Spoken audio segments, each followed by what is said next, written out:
Olá, eu sou Viviane Cesarino e este é o Vossa Excelência a Memória.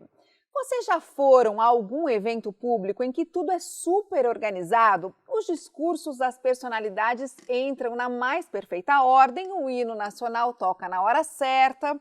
Eu estou falando isso porque o mérito é de um setor chamado cerimonial, essencial em casas políticas como a Câmara e a Assembleia Legislativa. O nosso entrevistado de hoje é um dos cerimonialistas mais respeitados do país. Além disso, ele tem uma carreira extensa nos 3 níveis de poder. Para nossa sorte, foi vereador, gente, por pouco tempo, mas o suficiente para apresentar 12 projetos de lei e fazer 60 solicitações de obras ao prefeito da época. Estou falando de Carlos Takahashi, que é formado em Direito Empresarial pela USP, membro da Associação Brasileira de Profissionais de Cerimonial, autor de livros, tem mais de 40 anos de funcionalismo e foi vereador em 1997. Que grande honra receber o senhor aqui. Muitíssimo obrigada pela presença hoje aqui no nosso estúdio, que é o plenário. Vivi, agradeço de coração pela essa oportunidade. Já há muito tempo viemos namorando essa nossa entrevista. Peço desculpas, é que o tempo não é nosso, né? Pertence sempre às nossas chefias, à população, mas estou muito honrado de estar aqui nesta casa que me recebeu com tanto carinho, que foi tão amável comigo, generosa comigo nos anos 90, e é um prazer muito grande poder aqui registrar a nossa modesta contribuição para esta casa e para a cidade e falar um pouquinho da nossa trajetória. As suas palavras de apresentação foram muito mais generosas do que certeiras. Imagina, então, eu queria agradecer gente. muito a você por isso, Vivi. Imagina. Para a gente contar como que é a vida corrida, né, do Carlos Takahashi, ele é o braço direito do ex-prefeito Gilberto Kassab no Palácio dos Bandeirantes, atende os prefeitos do estado todo, então a agenda dele é super concorrida. Por isso que a gente está aqui agradecendo tanto, né, essa honra de um espacinho na tua agenda, né? Porque esse é um programa que fala não só de projetos de lei, mas fala muito da relação de poder, né, e de como vocês usam, né, em mandatos ou fora deles, esse poder para o bem das pessoas, né, para o bem comum. E no teu caso, os exemplos são muito grandes disso, né, dentro e fora dessas casas, né? Eu costumo dizer que eu tive muita sorte do ponto de vista, sorte não como uma palavra como se usa no dia a dia, mas privilégio de contar com grandes mestres ao longo da minha vida, grandes professores que me deram grandes oportunidades. Então, graças à generosidade de tantas pessoas que ao longo da minha carreira profissional me deram essas oportunidades, essas chances de poder conhecer, estudar, conhecer uma área de atuação, que eu pude chegar aqui aos meus 61 anos de idade, olhando para trás e tendo muita alegria e gratidão, porque nós fizemos com a colaboração das pessoas que nos cercavam. Aprendendo sempre, né? Sempre aprendemos. O monge Beda, que veio 600 anos antes de Cristo, um monge inglês, disse assim que é importante para obter o sucesso e a realização na vida é você fazer o que você prega, é você ensinar o que se faz e perguntar o que não sabe. Então eu procuro seguir esse pensamento. Bom, vamos explicar então para as pessoas o que elas não sabem. Primeira vez que você concorreu foi em 88, né? Exatamente. Pelo Fui PDS. 4 vezes candidato a vereador, já era funcionário público do Estado, mas sempre tive muita ligação com a cidade de São Paulo, seja pelas entidades que eu participo até hoje, da comunidade japonesa ou da minha entidade religiosa, que é a Seichonoye. Então eu andava muito pela cidade, em palestras, em reuniões, e percebi a necessidade de podermos dar uma contribuição para a cidade. Por essa razão é que em 88 me candidatei a vereador de São Paulo, ficando na 3ª suplência do PDS. E depois em 92. E naquela oportunidade, posso... Claro, deve, o programa é teu. Que aconteceu, de fato, após as eleições em que eu não fui eleito e o Paulo Maluf, que foi candidato a prefeito, perdeu para Luiz Erundina, ele me chamou ao escritório dele, com os vereadores eleitos pelo PDS e os 3 suplentes, eu era 3º suplente. E no final da reunião me chamou para um canto do escritório da Avenida Europa e me disse assim: Carlinhos, não fique triste porque você não ganhou a eleição, você é suplente que nem eu. Mas saiba que entre estar no trem, na primeira classe ou no vagão de carga, prefere estar no vagão de carga porque você estará em movimento. Melhor isso do que ficar na estação dando tchauzinho para quem já foi. Então você viu como um grande aprendizado. de que participar do processo político não é para poucos, é para todos. Eu costumo referir-me a Mário Covas, um grande governador do estado, que disse, em certa ocasião, que todo cidadão deveria se candidatar pelo menos uma vez na vida a um cargo eletivo, para sentir o valor da cidadania, de você olhar nos olhos das pessoas que esperam muito de você. Sim. E poder dar satisfação para essas pessoas do que você pensa, do que você faz. Então, participar de um processo seletivo para mim foi uma realização importante. Infelizmente, das 4 vezes, o ponto mais próximo que eu cheguei foi o primeiro suplente pelo PFL, mais tarde. E aí que foi essa vinda para cá? Participamos das eleições e o Celso Pitta foi eleito prefeito de São Paulo em 92 e eu fiquei na primeira suplência do PFL. Nós tínhamos apenas 2 vereadores no mandato, Ivo Morgante e o José Izar, e numa situação de saúde do Ivo Morgante, ele me deu a oportunidade de assumir o mandato aqui. Fiquei 31 dias como vereador de São Paulo e foi um período muito rico em que eu pude conviver com essas pessoas icônicas da política paulistana e aprender muito com os vereadores. E também ter uma relação um pouco mais próxima do Poder Executivo com o prefeito Pitta, o que impossibilitou, após o término da minha passagem pela Câmara, assumir um cargo na Prefeitura de São Paulo como assessor especial de relações intermunicipais. Vereador, a gente fala bastante do Pitta aqui, porque foi um prefeito que teve uma participação, né, movimentou aqui a Câmara de um jeito, acho que nunca visto, né? E teve CPI e tinha vereadores que o defendiam muito, tinha vereadores que eram super contra ele. Hoje, qual que é a avaliação que o senhor faz do prefeito Pitta? Na época em que o Celso Pitta foi prefeito de São Paulo, eu fiz a campanha dele, andamos juntos na cidade de São Paulo inteira, naquela caminhonete, com alguns candidatos a vereador, da base, do governo, e eu pude conviver muito próximo ao Celso Pitta, e sempre o considerei uma pessoa correta. Antes de ser candidato, ele foi secretário das Finanças da Prefeitura de São Paulo, na gestão Paulo Maluf, e ele tinha um chefe de gabinete chamado Gilberto Bin Rossi, que foi um grande mestre para mim. E assim que o Pitta assumiu o cargo de prefeito, o Bin foi chefe de gabinete dele na prefeitura, e eu visitava constantemente.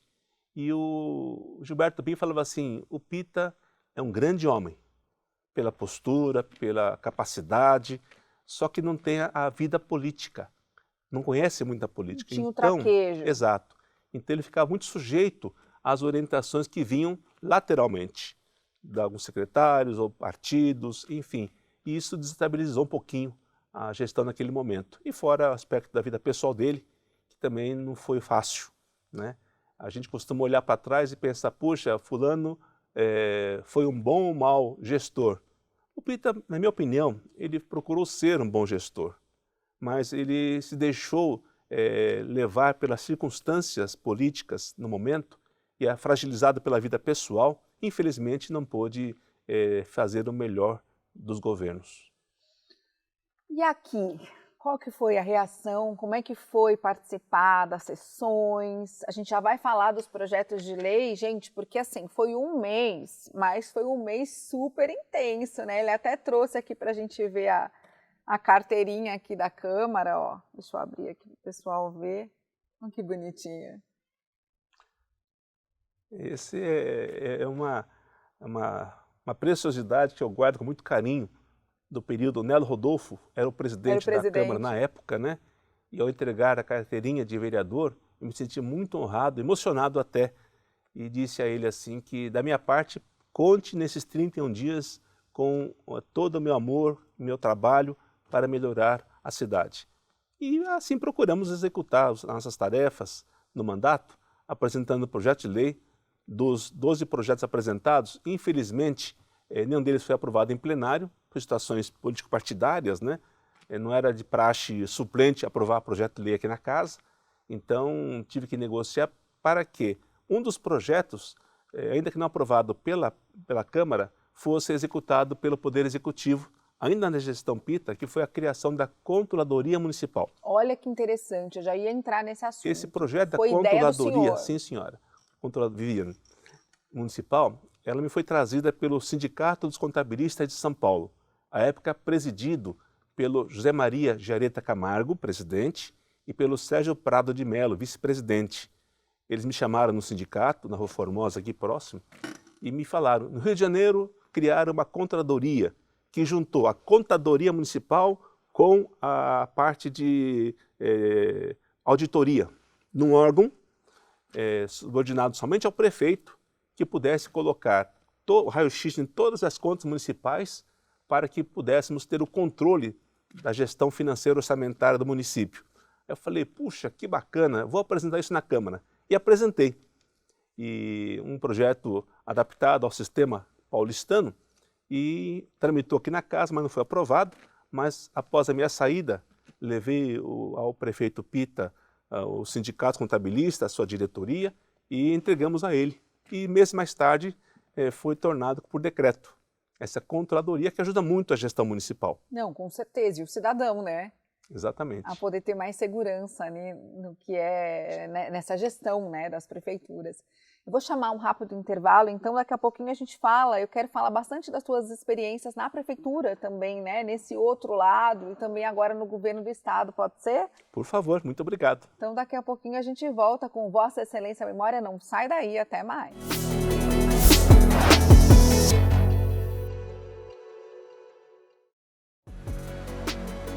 Para assistir a outras edições do programa Vossa Excelência a Memória, aponte seu celular para o QR Code que está aparecendo na tela e acesse nossa playlist do YouTube.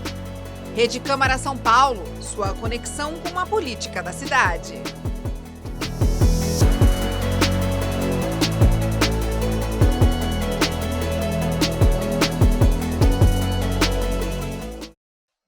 De volta com Vossa Excelência Memória, que hoje tem a honra de entrevistar o ex-vereador Carlos Takahashi, que tem uma trajetória enorme no funcionalismo público, nos 3 níveis de poder.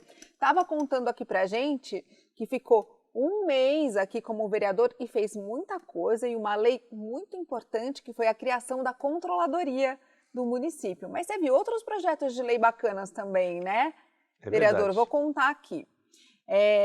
Que queria proibir, né, o uso do cerol, isentar de IPTU os aposentados portadores de moléstias graves, proibir os menores de idade, crianças com idade inferior a 10 anos, de circular sozinho pelos elevadores. Esse eu achei super legal, quem tem filho sabe o perigo que é isso, né? E foi um mês muito intenso, que complementou, gente, a experiência que ele tem aí ao longo da vida. Uma experiência que começou lá na LESP, na Assembleia Legislativa. E o Takahashi é apaixonado pela LESP. Eu também sou, porque já trabalhei lá, tenho um respeito muito grande por aquela casa. Eu costumo dizer que a Assembleia é uma mãe para quem trabalha lá. Eu entrei lá por concurso público com 18 anos de idade. Meu cargo era oficial legislativo. E antes disso, eu tinha entrado na Faculdade de Direito da USP e, morando no Brooklyn, eu pegava um ônibus Praça da Bandeira, que passava todos os dias subindo a Brigadeiro Luiz Antônio. Eu via ao lado o prédio da Assembleia e dizia para mim mesmo, todos os dias, um dia eu vou trabalhar lá, porque é lá que fazem as leis. Então, se tivermos leis boas, a sociedade vai ser beneficiada. Se tivermos leis ruins, o prejudicado é o cidadão. Então, se lá que fazem as leis boas, vou me formar em Direito para me especializar em legislação e poder ajudar a sociedade paulista, no caso, a ter melhores leis. Então, todos os dias era um mantra. Passava na Brigadeiro, subia na Brigadeiro, olhar para o Parque Ibirapuera, passar pela Assembleia, um dia eu vou trabalhar. Vou trabalhar ali. Isso começou em fevereiro, quando iniciaram as aulas na Faculdade de Direito, no Lago São Francisco, e em dezembro daquele ano, 81, eu estava na sede da Seichonon em Santo Amaro, e um professor veterano me ligou, Takahashi, você não quer trabalhar? Sim, eu tive várias experiências, mas atualmente estou aguardando oportunidade. Então, tem uma pessoa da igreja que é contabilista, ele precisa de um assessor. Opa, por favor, só que ele mora na Penha. Você pode ir lá? Claro, distância não é problema. Aí na segunda-feira liguei para essa pessoa, esse contador, marcamos uma entrevista e fui lá na terça-feira pela manhã. Aí naquele tempo eu tinha que pegar o ônibus até a Brigadeiro, na Brigadeiro pegar outro até a São João, até a Praça João Mendes, e da João Mendes pegar o Penha Lapa, amarelinho, até a Avenida Amador Bueno da Veiga. Desci na Amador, desci na Rua Padre João, que é no centro da Penha, e fui no escritório de contabilidade King Contabilidade. E chegando lá, o dono chamava-se Hachiro Shimamoto, que era um professor da minha igreja, Seichinoye, e começou assim: Carlos, o senhor Itida me recomendou conversar com você, que você é uma pessoa de boa formação. Você estuda Direito na USP? Entrei agora, professor. Pois bem, você sabe datilografia? Não, senhor, não tive curso, mas se o senhor me der a oportunidade, você é um bom datilógrafo. Muito bom. Já mexi em um arquivo? Não, senhor, mas se o senhor me der oportunidade, eu vou ser o melhor arquivista que você já viu. Você tem noções de contabilidade básicas, mas se o senhor me der condições, eu vou aprender rápido e vou ser um bom auxiliar de contabilidade. Eu fui respondendo assim. Como não te contratar? Espontaneamente. E ele viu que eu tinha boa vontade. Isso eu chamo sempre de 3Bs. Na minha sala, hoje no Palácio, na mesa que eu tenho nos prefeitos, tem uma plaquinha que está lá. Princípios básicos da administração pública. 3Bs. Primeiro B, boa vontade. Segundo, bom senso. Terceiro, boa organização. Ótimo. Então, se você demonstra boa vontade, não há porta que permaneça fechada na sua vida. Então, eu demonstrei boa vontade, o professor Hachiro Shimamoto me aprovou e disse: olha, na verdade, não é para trabalhar aqui no meu escritório de contabilidade, eu sou deputado estadual. E na Assembleia foram criados novos cargos, então eu queria que você trabalhasse comigo lá na Assembleia. E aí eu fui até a Assembleia, no dia seguinte me apresentar, e eu não tinha paletó na época, 18 anos, e meu irmão me emprestou um paletó xadrez, meu pai me emprestou uma pasta de curvim, couro sintético, vazia, e subi a rampa da Assembleia pensando assim para mim mesmo: quem está subindo aqui não é um mero candidato a emprego público, mas é o melhor assessor que essa Assembleia teve. Eu tinha esse pensamento de ser o melhor naquilo que eu poderia fazer e ser útil. Cheguei na sala, perguntei para a chefe do gabinete qual a minha atividade, falou: você senta nessa cadeirinha aí, baixa, com a mesinha de centro, e começa a carimbar envelope de correspondente de Natal. Então, minha função era carimbar remetente, era passar na máquina de endereçamento, enfim, serviços básicos. Mas eu chegava sempre mais cedo, eu estudava de manhã aqui no Lago de São Francisco, então eu chegava na Assembleia por volta a 1h da tarde, ficava até as 9 da noite e procurava chegar bem cedo para poder mexer nos arquivos, conhecer o sistema lá, não tinha computador na época, sistema de arquivos, fichário e tudo mais, e conhecer um pouco mais da legislação. Lá eu encontrei grandes professores. Tinha um órgão chamado GAT, Gabinete de Assessoria Técnica, onde estavam os procuradores da Assembleia, os juristas mais renomados, Issal Nishi, João Carlos Reis Lobo, só craques assim, e toda vez que tinha que apresentar um projeto, eu subia lá, pedia permissão e perguntava: doutor, o deputado queria fazer um projeto assim, o senhor pode me ajudar a formatar esse projeto de lei? Claro, Takahashi. Aí eu ficava sentado por muitos minutos, até horas. Teve um pouco de ousadia também, sim, legal, sim. né? Buscar informação. Então eu tive grandes professores. E assim foi a minha vida evoluindo. Cargos melhores, responsabilidades maiores, porque não é só salário. Eu nunca busquei salário, eu busquei o quê? Oportunidades de ser mais útil. E tem um ditado que eu aprendi na vida: quem deseja enxergar mais longe, precisa estar mais alto. Então, na hierarquia profissional, se você ascende cargos mais altos, é uma chance para você enxergar mais longe, ou seja, ajudar mais pessoas, ampliar o seu diâmetro de atuação. E assim foi na Assembleia até eu me tornar chefe de gabinete do deputado Hachiro, depois da liderança do partido, né, era o PDS, e numa certa ocasião eu gostava de acompanhar visitas de comitivas do Japão, até pela minha ascendência. O cerimonial me chamava para eu fazer, servir de coadjuvante, né? Figurante, ficar assim em pé, referência e tal, que eu tinha essa cara. Então, quando eu via quando tinha Japão, o pessoal ficava feliz: olha, tem um descendente japonês aqui na Assembleia, né? E aí eu conheci uma figura que se tornou um ícone para mim cerimonial, que foi desta casa, vereador nesta casa, Murilo Antunes Alves. Ele era o chefe do cerimonial da Assembleia Legislativa. E aí ele me deu dicas importantes. E, inclusive, a frase que eu abro todos os cursos e palestras que eu ministro por aí sobre cerimonial público, começa com uma fala dele, que o cerimonial é você olhar para o céu e ver as estrelas. umas mais fortes, outras menos brilhantes, e tudo em harmonia. Isso é o cerimonial. Você tem autoridades com maior precedência, menor precedência, os de maior precedência, mais graduados, atraem em torno de si os menos graduados, e tudo funciona perfeitamente, graças a uma lei chamada gravidade, no caso da física. Mas no caso do protocolo oficial, é graças à ordem geral de precedência. Ou seja, cada autoridade, cada cargo tem um nível na hierarquia do cerimonial público. Então, se você entende essa precedência, se você respeita essa precedência, certamente os seus eventos serão um sucesso. Como você falou no início da nossa entrevista, você falou sobre quem não foi evento, que estava tudo certinho. Não, porque quando não dá certo, fica todo mundo incomodado. Quando acontece alguma falha, alguma gafe, eu acho que Sim. não fica só quem está na mesa, por exemplo, até quem está assistindo fica um pouco envergonhado, É verdade. né? Então posso afirmar que nessa trajetória, na Assembleia, surgiu o primeiro cutucão, empurrão, para que eu enveredasse na área do cerimonial também. Agora, o que o cerimonial, estou perguntando que o senhor criou cursos, né, é super uma referência mesmo para quem quer aprender sobre cerimonial no país. O que o evento, dar tudo certo no evento, tem a ver com a boa política? Bom, a política é uma arte, e como toda arte, ela tem os seus fundamentos, né? A política é uma arte para se alcançar o poder. O que é o poder? Poder refere-se à postura da pessoa em relação à sociedade.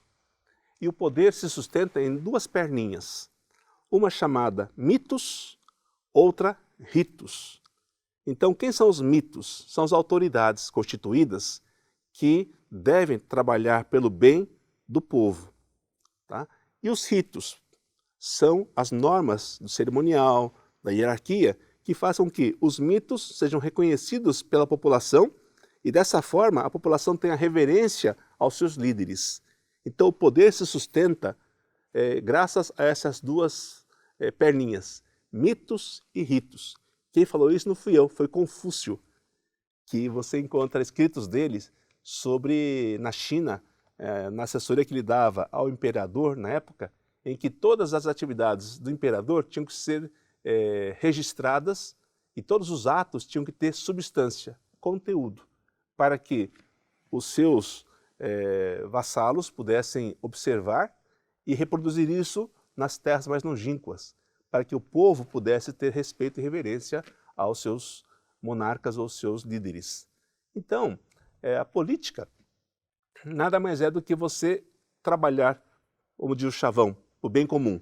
Mas o bem comum para você pode ser diferente do meu bem comum. Sim. Tá? Então você tem que ver o contexto geral.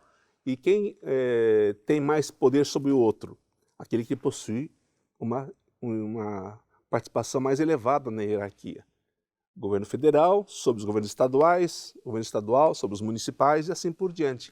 Mas tudo trabalhando em harmonia, sem impor nada, mas em harmonia, aí você tem a boa política. Que a boa política tem que alcançar o cidadão. Lá no Palácio, o governador Tarcísio de Freitas e o secretário Gilberto Kassab me colocaram numa sala estratégica, no começo do corredor, e falaram assim, você vai cuidar dos prefeitos. E quais são as recomendações? Não pergunte partido político, não pergunte tamanho da cidade. Então, quem me procura no Palácio não marca a hora. O prefeito pode ser aqui de São Bernardo, Orlando, que é amigo, Orlando morando, pode ser lá de Rosana, mais distante, 700 quilômetros da capital, não importa o prefeito. Chegou na sala, vai ser atendido. E de ordem de chegada. Ninguém fura fila. Tá? E que mais? Valores de convênios nós fazemos com muito critério, independente de partido político, independente de vinculação política. O governador falou, não, todos os municípios têm que ser atendidos de uma forma igual dentro dos desiguais, ou seja, proporcional à necessidade daquela cidade, ao que foi entregue nos governos anteriores, ao que podemos recompensar pela não entrega no passado, dá um equilíbrio na gestão municipal. É o que fazemos todos os dias lá, procurando atender bem aos prefeitos, e o Tarcísio, Kassab me disseram, siga dois caminhos. Um, acolhida. Segundo, resolutividade. Então, nós temos que criar um ambiente acolhedor para o prefeito. O prefeito lá não marca horário, ele chega. Eu tenho uma plaquinha na minha sala, na minha mesa, assim, assessor do prefeito, para que ele me veja não como Estado, me veja como seu representante dentro do Estado. E dessa forma eu posso ajudá-lo naquelas questões que ele necessita. Então, se ele tem uma demanda no Detran, por exemplo, eu chamo uma colega do Detran, fazemos ou videoconferência ou audioconferência para dirimir as dúvidas do prefeito, ou fazer o processo que ele está interessado andar ou ter uma nova leitura de um recurso. Outras secretarias também têm esse mesmo perfil e são muito parceiras com a gente. Então, essa é a questão da acolhida. O prefeito tem um lugar para ele sentar, ter uma sala de reuniões para ele, que ele possa reunir a sua equipe, os vereadores, que ele trouxer de forma confortável, que ele tenha o atendimento das nossas secretárias. Nós temos lá 4 secretárias que são secretárias dos prefeitos. Então, o prefeito quer marcar uma audiência, uma secretaria, então ele liga para a gente, ou manda uma mensagem no WhatsApp e pede uma audiência. Aí nós ligamos para a secretaria e pedimos a audiência em nome da Secretaria de Governo para que a secretária ou o diretor de um órgão público atenda o prefeito de acordo com a sua necessidade. E a outra questão é resolutividade, ou seja, na minha sala estão proibidos os cadernos. O caderno você escreve, você vira a página. Vai ficando. Então, tem que se resolver o máximo possível na hora. Então, na minha sala tem várias telas, grandes, menores, em que eu coloco tudo da prefeitura nas telas. O histórico municipal, as demandas em andamento, os pagamentos de demandas, e também colocamos lá as mensagens de WhatsApp que eu troco com as pessoas. Então, quem vai na minha sala sabe que não pode falar palavrão, ninguém fala palavrão, mas brincadeira à parte, não pode falar nada que não seja produtivo. Né? E quando fazemos, tudo é ligação, são todas abertas em áudio. Então, quem senta lá vai ouvir a palavra do diretor de tal órgão dizendo aquilo. Vai ver a mensagem de retorno que o diretor do DR, por exemplo, fala sobre uma vicinal na sua região. Vai estar lá a resposta do superintendente do DR. Super transparente. Transparência total. Isso é o que o Tarcísio colocou como necessário para resolvermos as questões dos municípios. E casou bem com a tua política já, né? Com a tua vocação aí de vida, né? Com o jeito sim, que já trabalhava.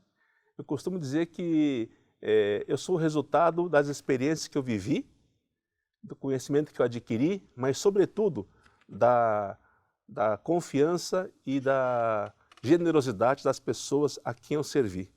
Eu agradeço demais a tua generosidade. Não deu para a gente falar da parte da prefeitura, porque o tempo também é pouco, mas acho que valeu esse final do Palácio para as pessoas entenderem, né, como é que casa essa questão do cerimonial com a política para as pessoas. E tem uma frase tua, que acho que li no teu site, que anotei aqui, que eu adorei para a gente encerrar.